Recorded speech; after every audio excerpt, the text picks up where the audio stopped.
जो modern period में हुए थे, जो पूर्व मौर्य काल में हुए थे।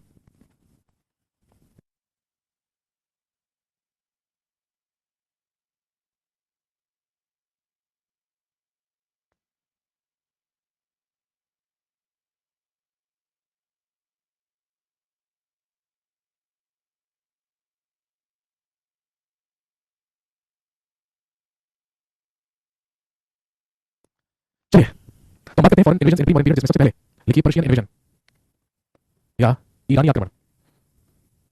तो आप जानते हैं कि ईरान को ही पहले क्या कहा जाता था, पर्शिया कहा जाता था। तो ध्यान रखेंगे पर्शिया या हिंदी में से हम कहते थे फारस। तो पर्शिया में एक वंश चला करता था, एक डायनेस्टी चला करती थी जो कहलाती थी हखामनी डायनेस्टी, जो कि कहलाता था हखामनी वंश। पर्शिया में या फारस में एक डायनेस्टी हुआ करती थी, एक वंश हुआ करता था जो कहलाता था हखामनी वंश या हखामनी डायनेस्टी। और ध्यान रखेंगे इसी में एक रूलर रूल किया करता था जिसका नाम था साइरस। इसी में एक रूलर रूल किया करता था, एक शासक शासन किया करता था जिसका नाम था साइरस। और ध्यान रखेंगे यही साइरस इंडियन सबकॉन्टिनेंट पर अटैक करने वाला सबसे पहला विदेशी माना जाता है। लिखेंगे he is considered as first foreigner invader. लिखेंगे he is considered as first foreigner invader in Indian subcontinent. He is considered as first foreigner invader to Indian subcontinent. लिखेंगे he is considered as first foreigner invader. इसी का बेटा हुआ Darius first या Darius प्रथम। और Darius प्रथम में लिख लीजिएगा he is considered as first foreigner invader in India. इसी को भारत में आक्रमण करने वाला प्रथम विदेशी माना जाता है। यदि आपसे पूछें कि बताइए भारत पर अटैक करने वाला सबसे पहला फॉरेनर, सबसे पहला विदेशी कौन था, तो आप तुरंत ऑप्शंस में क्या ढूंढेंगे, डेरियस फर्स्ट ढूंढेंगे या डेरियस प्रथम ढूंढेंगे। और यदि डेरियस फर्स्ट ना मिले तो ध्यान रखेंगे इसी को क्या कहा जाता है, दारा फर्स्ट। यही दारा प्रथम भी कहलाता है। इसी को दारा फर्स्ट या दारा प्रथम भी कहा जाता है। ये भारत पर अटैक करने वाला सबसे पहला विदेशी था और जिसने लगभग 518 ईसा पूर्व में अटैक किया था इंडिया पर। और ध्यान रखेंगे इस बात की जानकारी हमें एक इंस्क्रिप्शन से मिलती है जिसको हम कहते हैं बेहिस्तून इंस्क्रिप्शन, जो कहलाता है बेहिस्तून अभिलेख। तो बेहिस्तून अभिलेख से ही हमें यह जानकारी मिलती है कि भारत पर अटैक करने वाला सबसे पहला विदेशी हुआ डेरियस फर्स्ट या दारा प्रथम। पहले आप साइरस बोल रहे थे, अच्छा जी क्या बात है। एकता, आज की क्लास खत्म होने के बाद आप सबसे पहले होमवर्क में पता क्या करेंगे, गूगल पे चेक करेंगे what is the difference between India and Indian subcontinent. ठीक है, भारत और भारतीय उपमहाद्वीप में क्या अंतर है ये आपको ढूंढ कर लाना है। क्योंकि मैंने आपको बताया इंडियन सबकॉन्टिनेंट पर अटैक करने वाला सबसे पहला रूलर था साइरस, जिसने भारतीय उपमहाद्वीप पर सबसे पहला अटैक किया था। लेकिन भारत पर अटैक करने वाला सबसे पहला है Darius first. Now you have to find the difference between India and Indian subcontinent. ठीक है, ज्योग्राफी का पार्ट है, सर्च करके लाएंगे और मुझे बताएंगे फिर। तो ध्यान रखेंगे बेहिस्तून इंस्क्रिप्शन या बेहिस्तून अभिलेख से ही हमें जानकारी मिली है कि भारत पर अटैक करने वाला सबसे पहला विदेशी माना जाता है डेरियस फर्स्ट या दारा प्रथम। और ध्यान रखेंगे जब भारत पर सबसे पहला आक्रमण हुआ जो कहां से हुआ, ईरानियों से। तो ध्यान रखेंगे पर्शियंस ने ही, ईरानियों ने ही हमारे देश को सबसे पहले क्या कहा था, हिंदुस्तान कहा था। हिंदुस्तान हमारे देश के लिए जो सबसे पहले इस्तेमाल किया गया है वो भी पर्शियंस के द्वारा किया गया है, ईरानियों के द्वारा किया गया है। और ध्यान रखेंगे जब ईरानियों ने हमारे देश पर अटैक किया तो इससे हमें कुछ फायदे हुए और कुछ नुकसान। भाई जरूरी नहीं है नुकसान ही हो, फायदे भी हो सकते हैं। फायदे क्या हुए, लिखेंगे आफ्टर दैट इन्वेजन, इसी आक्रमण के बाद Indo Persian trade was started. इसी आक्रमण के बाद भारत ईरान के बीच व्यापार शुरू हुआ। Indo Persian trade was started after this invasion. इसी आक्रमण के बाद भारत और ईरान के बीच व्यापार की शुरुआत हुई।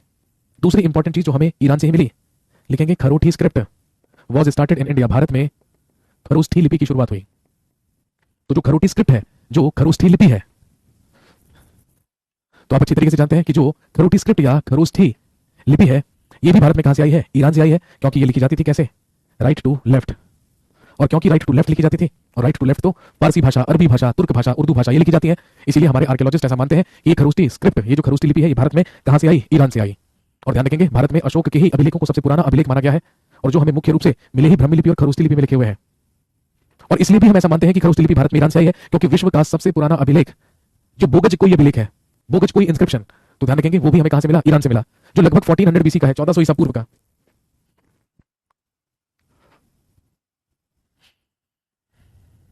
तो हमारे देश में प्री मॉडर्न पीरियड में, पूर्व मौर्य काल में आक्रमण करने वाले सबसे पहले विदेशी हुए पर्शियंस, ईरानी।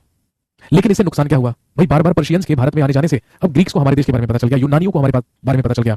और अब हमारे देश पर अटैक करने की योजना बनाई किसने, ग्रीक्स ने, यूनानियों ने। हम सब जानते हैं ग्रीस या यूनान के लोग ही तो क्या कहलाते हैं, ग्रीक्स कहलाते हैं, यूनानी कहलाते हैं। तो हमारे देश पर होने वाला दूसरा विदेशी आक्रमण था ग्रीक इन्वेजन। हेडिंग डालिए,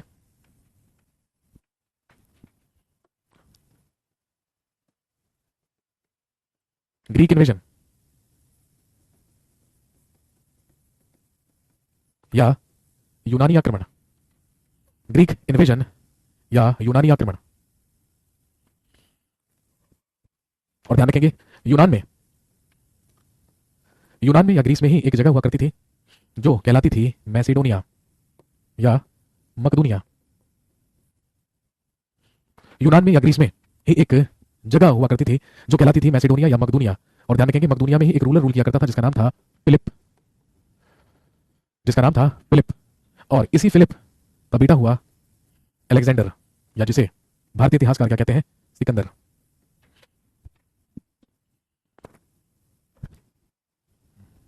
यूनान में एक जगह हुआ करती थी मैसेडोनिया या मकदूनिया, जहां पर राजा फिलिप शासन किया करता था और उसी राजा फिलिप का ही पुत्र हुआ अलेक्जेंडर या सिकंदर। जब अलेक्जेंडर को यह पता चला कि जो पर्शियंस हैं, जो फारसी लोग हैं, वो कहां से व्यापार कर रहे हैं, इंडिया से व्यापार। ध्यान रखेंगे भाई हम किस नदी के पार रहते थे, सिंधु नदी के पार रहते थे। तो ध्यान रखेंगे ग्रीक्स ने ही, यूनानियों ने ही सबसे पहले हमारी इंडस रिवर यानी कि सिंधु नदी को नाम दिया इंडस। और इंडस से ही हमारे देश के लिए इंडिया शब्द का इस्तेमाल करने वाले सबसे पहले लोग कौन थे, ग्रीस। जो ग्रीक लोग थे उन्होंने ही हमारे देश को क्या नाम दिया था, इंडिया। क्योंकि आप सब जानते हैं इंडिया बना है किस शब्द से, इंडस। और इंडस उन्होंने हमारी सिंधु नदी को कहा है।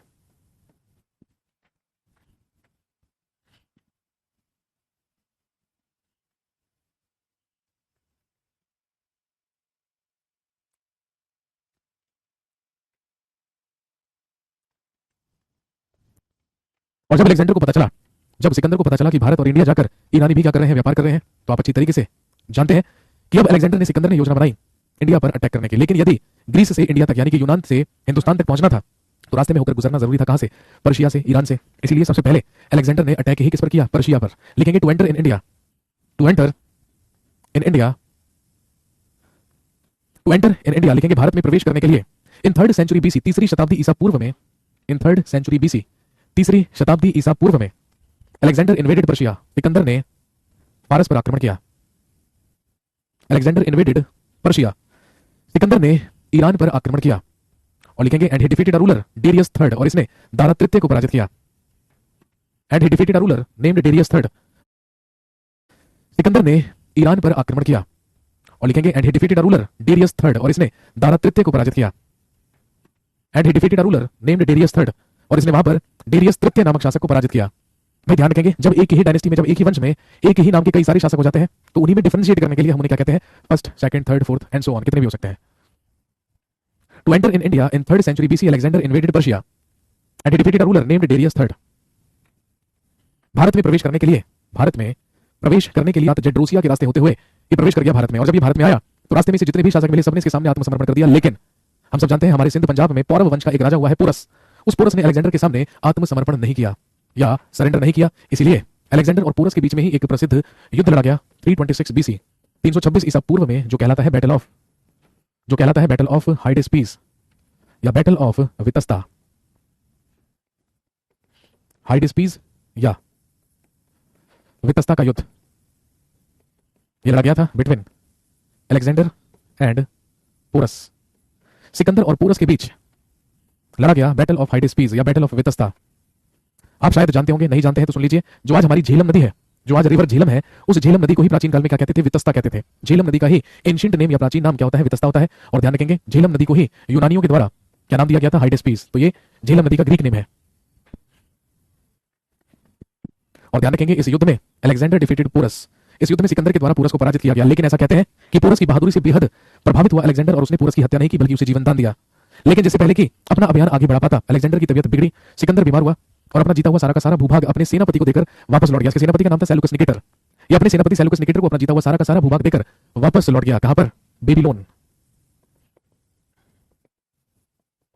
और ध्यान रखेंगे बेबीलोन जाकर इन 323 बीसी, 323 ईसा पूर्व में, at the age of 33 years, 33 वर्ष की आयु में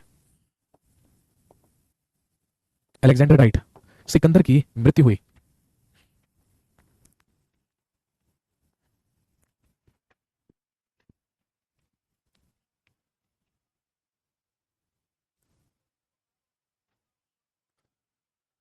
तो मात्र 33 वर्ष की आयु में 323 ईसा पूर्व में सिकंदर की मृत्यु हुई, अलेक्जेंडर डाइट। और इतिहासकार ऐसा कहते हैं, भाई सिकंदर कैसे मरा, इतिहासकार कहते हैं कि सिकंदर मलेरिया से मरा था, इसे मलेरिया हुआ था। विश्व विजेता था, पूरे विश्व को जीता था किसने, अलेक्जेंडर द ग्रेट ने। लेकिन जब ये भारत आया तो आप जानते हैं कि ये बीमार हुआ, वापस लौटा और वापस लौटकर सिर्फ 33 साल का ही था जब इसकी डेथ हो गई।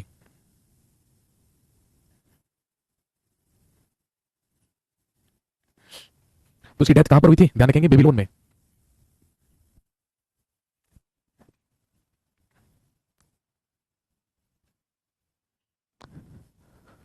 इधर 323 ईसा पूर्व में सिकंदर की मृत्यु हुई और उधर भारत में 323 ईसा पूर्व में ही चंद्रगुप्त मौर्य ने घरानंद की हत्या करके मगध के सबसे बड़े राजवंश की स्थापना की, जिसे आप मौर्यन डायनेस्टी या मौर्य वंश के नाम से जानते हैं।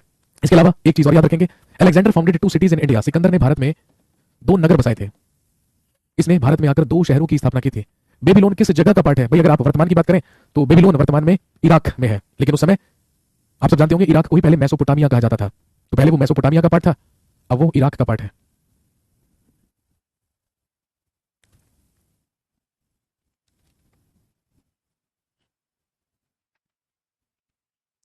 तो ध्यान रखेंगे, सिकंदर के द्वारा भारत में 2 नगरों की स्थापना की गई थी। एक जो कहलाता है विजयनगर, एक कहलाता है विजयनगर जिसे निकैया भी कहा जाता है, और दूसरा शहर इसने अपने घोड़े के नाम पर बसाया जिसका नाम था बुकाफेला। तो ध्यान रखेंगे, सिकंदर के घोड़े का नाम बुकाफेला था और उसी के नाम पर इसने नगर भी बसाया था, बुकाफेला।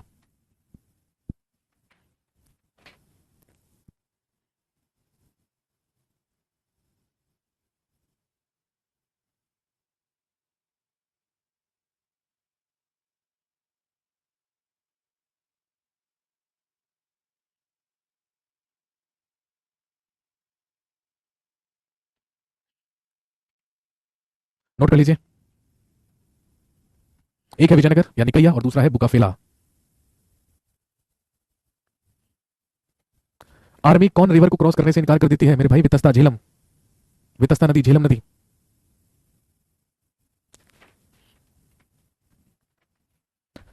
तो फाइनली, तो नेक्स्ट हेडिंग डालिए,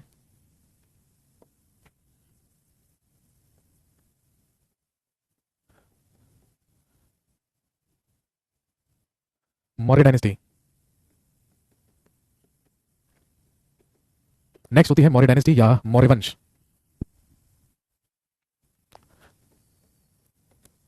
323 बीसी से लेकर लगभग 185 बीसी तक मगध में रूलिंग पीरियड रहा मौर्य डायनेस्टी या मौर्य वंश का।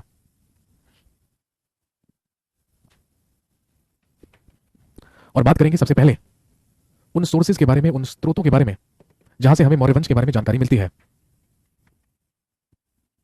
और आपको पता है, इतिहास को जानने के हमारे पास 2 प्रकार के सोर्स होते हैं, literary sources and archaeological sources. और यदि हम बात करें लिटरेरी सोर्सेज या साहित्यिक स्रोत की, सबसे पहले लिटरेरी सोर्सेज या साहित्यिक स्रोत। तो यदि हम लिटरेरी सोर्सेज या साहित्यिक स्रोतों की बात करें तो हम सब जानते हैं मौर्य वंश के बारे में जानकारी हमें मिलती है कुछ महत्वपूर्ण पुस्तकों से। सबसे पहले लिखेंगे अर्थशास्त्र, सबसे पहली पुस्तक लिखेंगे अर्थशास्त्र। और आप जानते हैं अर्थशास्त्र की रचना किसके द्वारा की गई है? लिखेंगे चाणक्य और विष्णुगुप्त और कौटिल्य। चाणक्य, विष्णुगुप्त या कौटिल्य तीनों एक ही व्यक्ति के नाम है, जिन्हें नॉर्मली या कॉमनली आप चाणक्य के नाम से जानते हैं। चंद्रगुप्त मौर्य का ही गुरु हुआ करता था चाणक्य।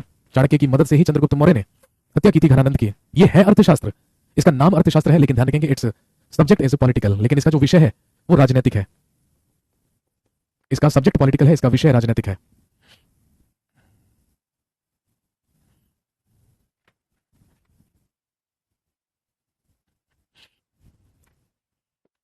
अगला सोर्स हमारे पास है इंडिका, जिसकी रचना मेगास्थनीज के द्वारा की गई। अगली पुस्तक है महाभाष्य, जिसकी रचना पतंजलि के द्वारा की गई। अगली है मुद्रा राक्षस, जिसको लिखा विशाख दत्त ने। मुद्रा राक्षस जिसको विशाख दत्त ने लिखा। नेक्स्ट कल्पसूत्र, जिसको लिखा भद्रबाहु ने। नेक्स्ट कथा सरित सागर, जिसको लिखा सोमदेव ने। और एक याद कर लीजिए अष्टाध्यायी, जिसको लिखा पाणिनि ने।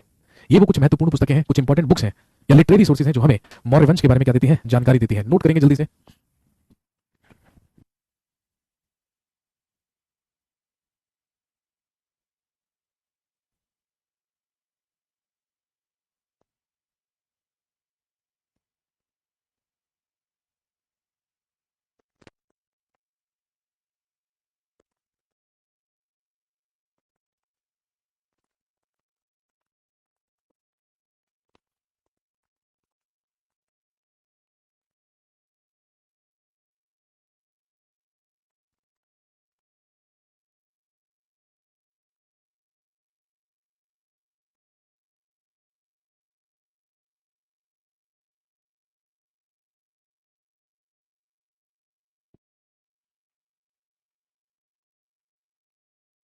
समझ में नहीं आ रहा बोल के करवाओ। अरे सारे तो सारे बोले हैं भाई, अब तुझे सुनाई नहीं दे रहे तो उसमें हम क्या करें। 6th और 7th, छठे नंबर पर लिखा है कथा सरित सागर, सोमदेव ने लिखी है, और 7वें नंबर पर लिखा है अष्टाध्यायी, जिसको पाणिनि ने लिखा है। तेरे को समझ में आएगा भी नहीं बेटे, तू जिंदगी में पहली बार अर्थशास्त्र का नाम सुन रहा है, तुझे कहां से समझ में आएगा। ये वो कुछ महत्वपूर्ण लिटरेरी सोर्सेज हैं, साहित्यिक स्रोत हैं, जो हमें जानकारी देते हैं किसके बारे में, मौर्य वंश के बारे में। इसके अलावा लिखिए आर्कियोलॉजिकल सोर्सेज, दूसरे होते हैं आर्कियोलॉजिकल सोर्सेज,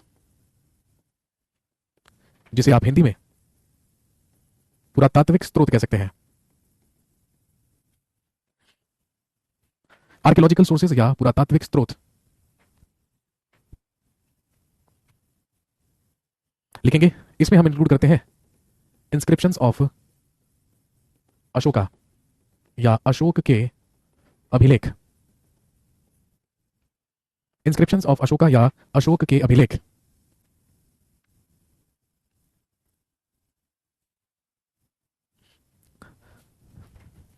भारत में सबसे पुराने अभिलेख, भारत में सबसे पुराने अभिलेख ही किसके अभिलेख कहलाते हैं, अशोक के अभिलेख कहलाते हैं। और आप जानते हैं कि जो कि मुख्य रूप से ब्रह्मी स्क्रिप्ट और खरोष्ठी स्क्रिप्ट में लिखे हुए मिले हैं। भारत में सबसे पुराने अभिलेख अशोक के अभिलेख हैं, जो कि मुख्य रूप से ब्रह्मी लिपि और खरोष्ठी लिपि में लिखे हुए मिले हैं। आपसे पूछेंगे अशोक के अभिलेखों को सबसे पहले किसने पढ़ा था, तो ध्यान रखेंगे 1837 में सबसे पहले जेम्स प्रिंसेप के द्वारा अशोक के अभिलेखों को पढ़ा गया था।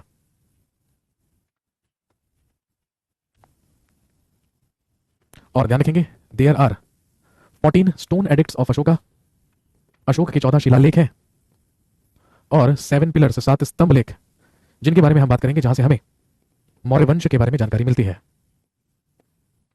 और क्योंकि भारत में सबसे पुराने अभिलेख ही किसके माने जाते हैं, अशोक के अभिलेख, तो कहने का मतलब यह है कि अशोक ही भारत के इतिहास का वो सबसे पहला शासक है जिसकी जानकारी हमें अभिलेखों से भी चलती है। अब अभिलेख क्या होते हैं, जेम्स प्रिंसेप। अब सबसे पहले ये जानना है कि अभिलेख क्या होते हैं। लिखेंगे, ध्यान रखेंगे, पत्थरों पर, मेटल्स पर, लकड़ियों पर, रॉक्स पर, केव्स में हमें जितनी भी लिखी हुई स्क्रिप्ट्स मिली है वो सब क्या कहलाती है, इंस्क्रिप्शंस कहलाती हैं, अभिलेख कहलाती हैं। भारत में सबसे पुराने अशोक के अभिलेख है, इनको सबसे पहले जेम्स प्रिंसेप ने 1837 में पढ़ा था।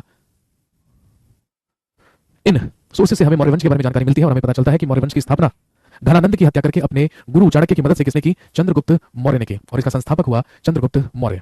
चलिए जी, आज की कहानी को यहीं पर रोक रहे हैं, अभी नहीं शुरू कर रहे हैं। अगली क्लास में जब हम मिलेंगे तो हम बात करेंगे about the rulers of Mauryan dynasty या मौर्य वंश के शासकों के बारे में। सबसे पहले चंद्रगुप्त मौर्य, उसके बाद आएगा बिंदुसार, उसके बाद आएगा अशोक, और उसके उत्तराधिकारी और आखिरी शासक रहेगा बृहद्रथ। तो अगली क्लास में जब हम लोग मिलेंगे तो हम पढ़ने शुरू करेंगे रूलर्स ऑफ मौर्यन डायनेस्टी या मौर्य वंश के शासकों के बारे में। थैंक यू वेरी मच, शुक्रिया, धन्यवाद, हैव अ नाइस डे।